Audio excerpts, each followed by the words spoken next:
হয়তো recently Google একটা update push করেছে এবং সেই আপডেটটা হওয়ার পর কি হচ্ছে সবার ফোনের ডায়াল প্যাড চেঞ্জ হয়ে গেছে। তো এটার জন্য সবাই একটা হই হই রই রই ব্যাপার চলে এসেছে। তো অ্যাকচুয়ালি কি এটা কেন হলো, কি জন্য হওয়ার দরকার ছিল? আপডেট তো আমি করিনি, তাহলে কেন হলো?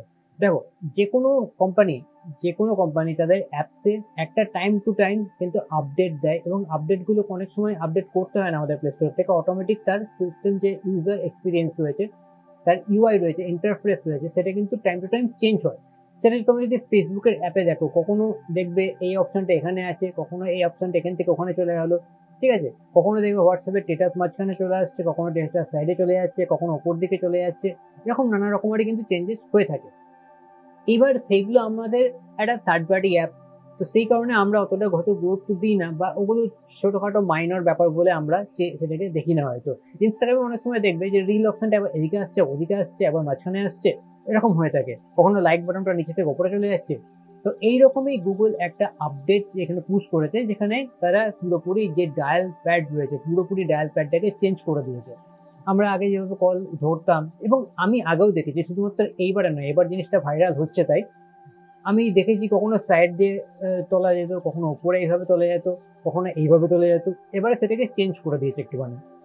সেক্ষেত্রে কি হয়, মানে প্রথম প্রথম দু একদিন যেহেতু ফোনের ডায়াল প্যাড, সেটা কি হচ্ছে না, সবারই চেঞ্জ হয়েছে, সবারই অ্যাকচুয়ালি চেঞ্জ হয়নি। যে সমস্ত কোম্পানিরা তাদের ডিফল্ট অ্যাপ হিসেবে গুগল ডায়ালার ইউজ করে তাদেরই চেঞ্জ হয়েছে। যারা স্যামসাং ইউজার তাদের চেঞ্জ হবে না, তারা কারণ তারা ওয়ান ইউআই বেসের উপরে চলে এটা, এবং ওয়ান ইউআই আলাদা ডায়াল প্যাড রয়েছে।